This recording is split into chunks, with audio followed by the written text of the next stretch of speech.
Selamat pagi saudara-saudara. Renungan kita hari ini terdapat dalam Bilangan pasal 21 ayat yang keempat sampai ayat ke-8. Itu bicara tentang ular tedung atau ular tembaga. Yang dimana kisah ini ada merupakan kisah perjalanan bangsa Israel di padang gurun menuju tanah perjanjian, itu tanah Kanaan yang dijanjikan oleh Allah kepada umatnya bangsa Israel. Peristiwa itu dimulai ketika mereka bertemu dengan Raja Arad. Nah, Raja Arad ini bukanlah nama orang atau nama pribadi, tetapi Arad ini adalah nama tempat di daerah Kanaan. Sehingga Raja Arad bertemu dengan mereka dan berperang. Dan di situ kita melihat di ayat 1-3, bangsa Israel menaikkan permohonan kepada Tuhan. Jika Tuhan menyerahkan bangsa itu, maka mereka akan menumpaskannya secara menyeluruh.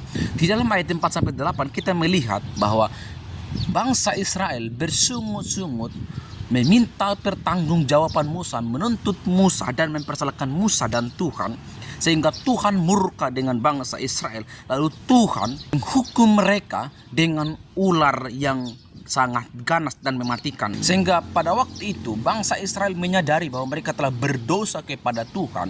Mereka minta permohonan kepada Musa supaya Musa berdoa minta pengampunan kepada Tuhan atas kesalahan mereka.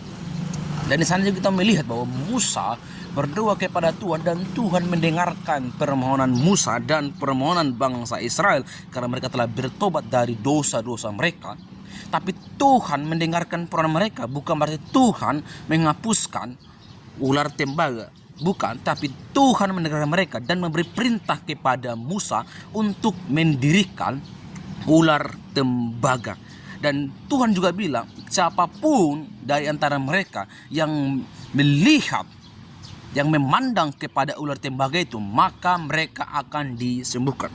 Nah, saudara-saudara sekalian, banyak orang Kristen saat ini percaya, bahkan juga mungkin mereka percaya karena para hamba Tuhan mereka, gembala mereka, para pendeta mereka mengajarkan hal ini, di mana banyak orang Kristen saat ini percaya bahwa ketika orang-orang Israel melihat ular tembaga itu yang didirikan oleh Musa atas perintah Allah, mereka beranggapan bahwa ketika memandang kepada ular tembaga itu maka akan diselamatkan. Saudara-saudara, itu adalah pemahaman dan penafsiran terhadap teks Alkitab secara salah. Karena apa?